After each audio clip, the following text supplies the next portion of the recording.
Malibu bar uстановкасы bo'yicha ikkita yangilik qilib qo'yganman. Birinchisi, Malibu bar qo'ygandan keyin ani black piano bo'ladigan bo'lsa, qora joyi mana bunaqa sarapina bo'lib ketadi. Mana o'zim mashinamdan yechishim hozir.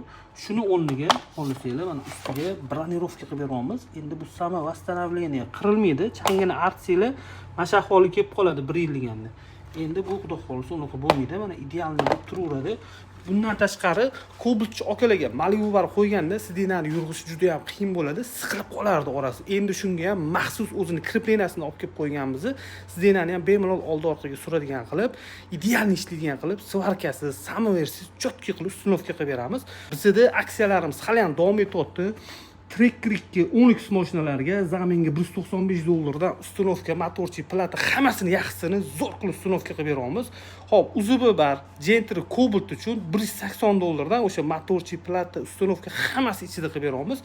Yo, menga Xitoy Gentry Cobalt kerak desangiz, u variantlarimiz ham bor. Xullas, bizda assortiment juda katta. Cobaltni o'ziga misol keltiradigan bo'lsak, 9-10 xil barimiz bor. Xullas, Komafda orzu kelinglar, ko'ringlar, narxlarni solishtiringlar, ish sifatini ham ko'ringlar. Shu videoga bitta like bosasizlar, Malibu bar yoki любой bitta mashinaga bar qo'ymoqchi bo'lgan do'stlarga shu videoni jo'natib qo'ying.